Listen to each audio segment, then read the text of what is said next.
Saudara-saudari, ada dua pesan sangat bagus. Anda dengarkan baik-baik. Yang pertama, ini boleh Anda jadikan moto hidup, ya. Ya, Anda harus moto hidup utama, Anda harus. Tapi moto hidup Anda yang kesekian, ya. Yaitu apa? Penyesalan selalu datang terlambat. Ingat ya. Ulang ya. Penyesalan selalu datang terlambat. Oleh karena itu, nasihat-nasihat Sang Buddha itu sudah benar. Sudah benar. Kadangkala kita yang belum mau mengambilnya. Ya. Ini sangat percis kalau kita mundur umur 20, umur 18. Masih bandel-bandelnya, betul ya? Berapa banyak sudah nasihat yang kita sudah lewati, tapi kita bandel, kita nggak mau dengar, ya. Bapak Ibu Saudara, ketika membaca buku Dharma, tidak perlu jauh-jauh, Manggala Sutta saja, ya. Itu banyak sekali sebenarnya hal yang umat Buddha belum lakukan, cukup banyak. Oleh karena itu, penyesalan selalu datang terlambat. Salah satu bulir yang saya sangat suka adalah mudah dinasehati adalah berkah utama. Ya. Kalau sulit dinasehati oleh orang yang benar-benar lebih pintar, benar-benar lebih berpengalaman, tapi kita tidak mau ambil, kita tidak mau renungkan, ya kita bisa rugi. Contoh ya, masih umur 29 atau 28, masih galak-galaknya. Contoh aja ya, nggak ada orangnya ya, nggak ada orangnya. 28, 29, galak-galaknya. Kita dikasih nasihat oleh seseorang yang umurnya sudah 50, anaknya 4, anaknya baik semua, keluarga harmonis. Dia datang ke kita, kamu janganlah, suamimu capek-capek pulang rumah, baru pulang rumah, kamu omeli 2 jam. Jangan begitu, kasihan. Kalau sehari dia tahan, kalau setahun bagaimana? Rain or shine, hot or cold, strengthen your immune system with 1000 milligrams of vitamin C so you don't fall sick easily. Drink UC 1000 vitamin daily. Healthy inside, fresh outside. Enggak lah, enggak usah campuri urusan rumah tangga saya. Bante tahu apa? Bante aja enggak berumah tangga. Tadi contohnya sih bukan saya. Tiba-tiba plot twist ya. Ya, plot twist itu artinya ceritanya ganti tiba-tiba. Ya, tadi ceritanya AI sebelah rumah ya. Umur 40, 50-an, anaknya sudah 4. Begitu ya? Ya, kasih nasihat. Umur 29. Kamu janganlah begitu. Kok saya lihat kamu marahin istrimu terus? Seminggu berapa kali? Janganlah begitu, kasihan. Misalkan ya, sabar sedikit. Sabar itu ditambah tahun ke tahun. Nanti kalau retaknya kecil itu nggak nampak, ya. Lama-lama jadi pecah. Contohnya apa, Bapak Ibu? Lonceng. Contohnya itu lonceng, ya. Ternyata di sini nggak ada lonceng ya. Depannya, ya saya tidak tahu kalau yang di sini. Kalau di Wiara Mendut itu ada lonceng agak kuno, tapi ya itu bukan lonceng tua. Ukurannya segini ya. Kalau lonceng itu pakai diameter gantung. Kalau yang pernah Pak baca tahu, itu suara paling menjengkelkan di dunia ini. Nah, ya. Teng teng teng teng teng teng teng teng teng teng teng teng teng. Berapa kali? Yang sudah Pak baca? 5 ya kalau bangun pagi ya. Kalau nggak salah ya. teng. Wah, itu menjengkelkan sekali. Anda belum tahu yang belum Pak baca. Beneran. Tidur jam 10, belnya itu jam 4. Ya, 4 atau 4.30. Beda wihara, beda waktu. Ya. Lalu biasanya kita nggak mau bangun. Karena meditasi jam 5. Ada space 1 jam ya. Biasanya nggak mau bangun. Kalau yang rajin sudah mandi. Yang rajin sudah mandi. Ada yang 3.30 sudah mandi, hebat. Terus ya. Sekarang hebat, besok rematik Bapak Ibu ya. Ya, hebat dia, terus mandi. Enggak ya, enggak semua orang rematik. Nah, kalau kita tidak mau bangun, itu sudah teng. Kalau enggak mau bangun ya, yang samanera. Kalau Atasilani saya enggak tahu, saya enggak pernah jadi Atasilani. Ya. Sebentar lagi samaneranya ronda. Bawa sejenis piringan kuningan, susah diungkapkan. Kayak piringan dia, bukan lonceng. Dipukul, muter dia. Suaranya khas sekali. Masuk sampai dunia mimpi loh. Beneran loh, saya ngalamin loh. Saking ngantuknya kan kalau kita rebahan ini kan lelap ya. Tiba-tiba itu masuk sampai mimpi. Kadang kita masih belum bangun, samaneranya itu pas di atas kita, kan kita tidur ya. Pas di atas kita. Wah. Itu kalau kita lagi di alam bawah lapis ke-6 itu naik lagi rohnya ya. Ya, selelah itulah suara itu terdengar sampai alam bawah sadar. Bapak Ibu Saudara, ternyata lonceng yang gede itu kita harus mukul di bulatannya. Ya, dia ada bulatan cembungnya. Saya nggak tahu yang di sini, nanti Anda lihat ya. Bagian bawah ada bulatan cembung. Kalau Anda tidak pukul di sana, Anda pukul bodinya, ternyata lonceng itu bisa retak. Retaknya itu seukuran rambut, nggak nampak, tapi suaranya tidak bisa bagus lagi. Ya, ini saya dapat ilmunya dari Bante Panyawaro. Ya, beliau ngajarin mukul gentanya di sini. Makanya kalau ada orang baru mau mukul genta, beliaunya sangat tidak izinkan. Karena orang nggak mengerti, ya, mau mukulnya di badannya. Bapak Ibu Saudara, seperti itulah orang umur 29 tahun ini, ya. Dia diberitahu kan sulit, namanya 29 ya, sulit. Tapi tanpa dia sadari nanti bisa retak. Retaknya awalnya seukuran rambut, lama-lama retak, lama-lama retak. Ini fiksi, nggak ada orangnya. Ya, saudara-saudari, ini kan contohnya hanya masalah 2 orang ini. Tapi contohnya ada di semua hal.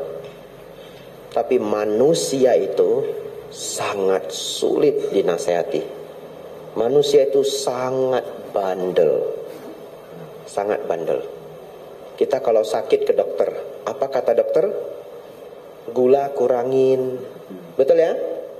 Tepung kurangin, kolesterol kurangin. Bapak Ibu kurangin? Kurangin 2 bulan. Habis 2 bulan apa? Kumat. Manusia itu bandel. Kapan lagi diet lagi, kapan? Sakit lagi. Masuk lagi. Dokternya mah senang. Lama ndak jumpa Pak, kenapa ndak sering-sering, kan gitu ya? Ya dokternya senang aja, ya dokter happy-happy aja. Ya, saya berkaca juga Bapak Ibu, saya kan gemuk juga. Ya, saya gemuk juga. Jadi ini sambil ngingetin diri. Tapi gini-gini sudah no sugar. Ya. Anda dana ada gulanya? No sugar Pak, gitu ya. Saya terima juga. Kadang saya taruh di kulkas, ya. Nanti yang lain yang minum, saya tetap terima. Saya sudah kurangin gula, kurangin tepung dalam jumlah yang cukup besar ya. Makan karbohidrat sedikit karena saya sudah resistensi insulin. Ya, resistensi insulin itu insulin saya sudah nggak bagus. Ya, kalau nggak jaga, pelan-pelan makin rusak, makin rusak.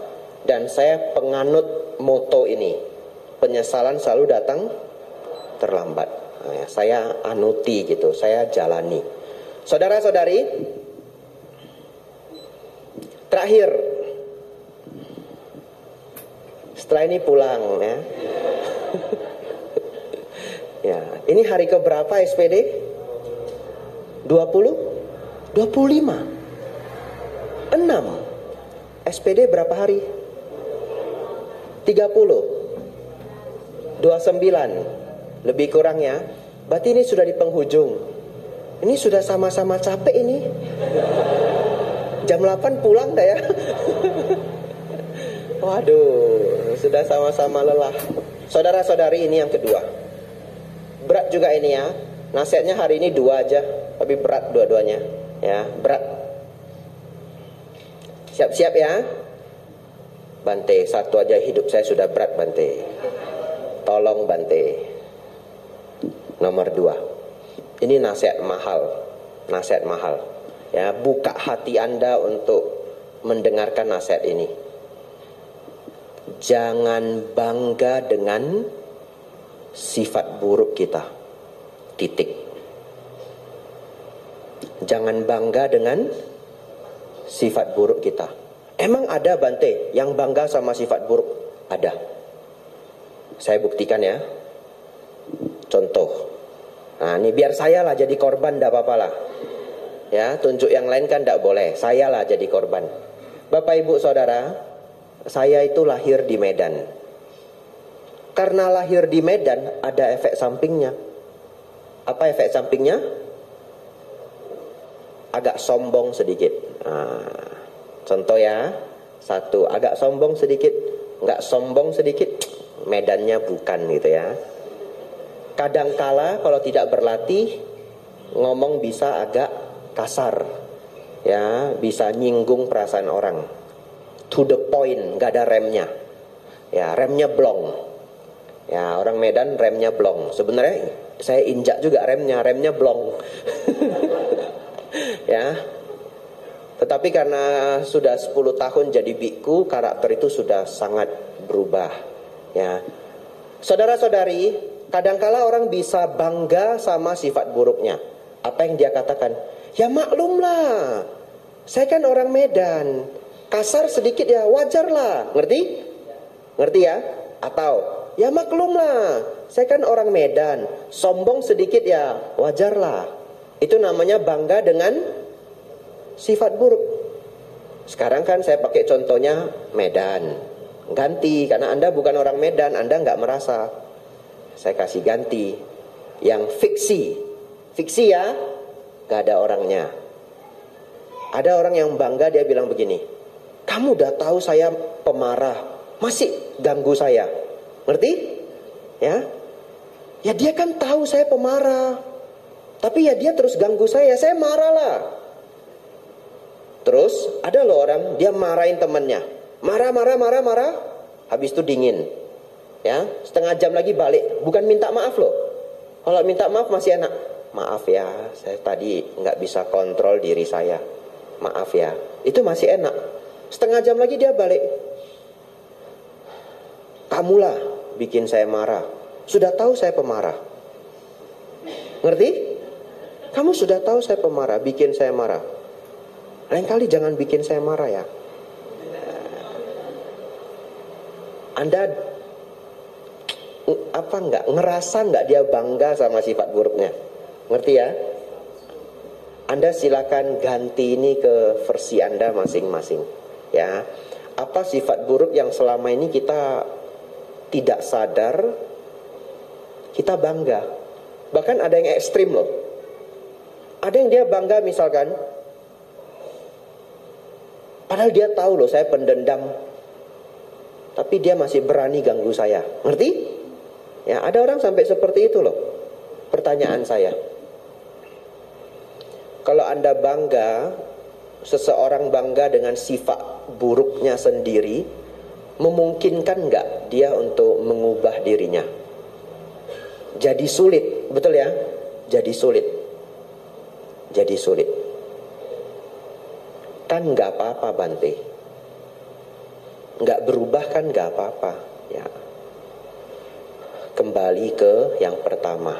penyesalan selalu datang terlambat. Baik, Bapak Ibu Saudara, ini fiksi ya.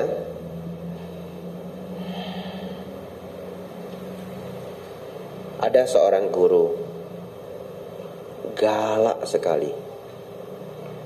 Galak sekali. Murid salah sedikit habis kena marah habis-habisan. Di depan umum lagi, tidak mau peduli. Marah saja, tidak mau peduli. Dan itu berlangsung sudah bertahun-tahun. Satu ketika marahnya sudah keterlaluan.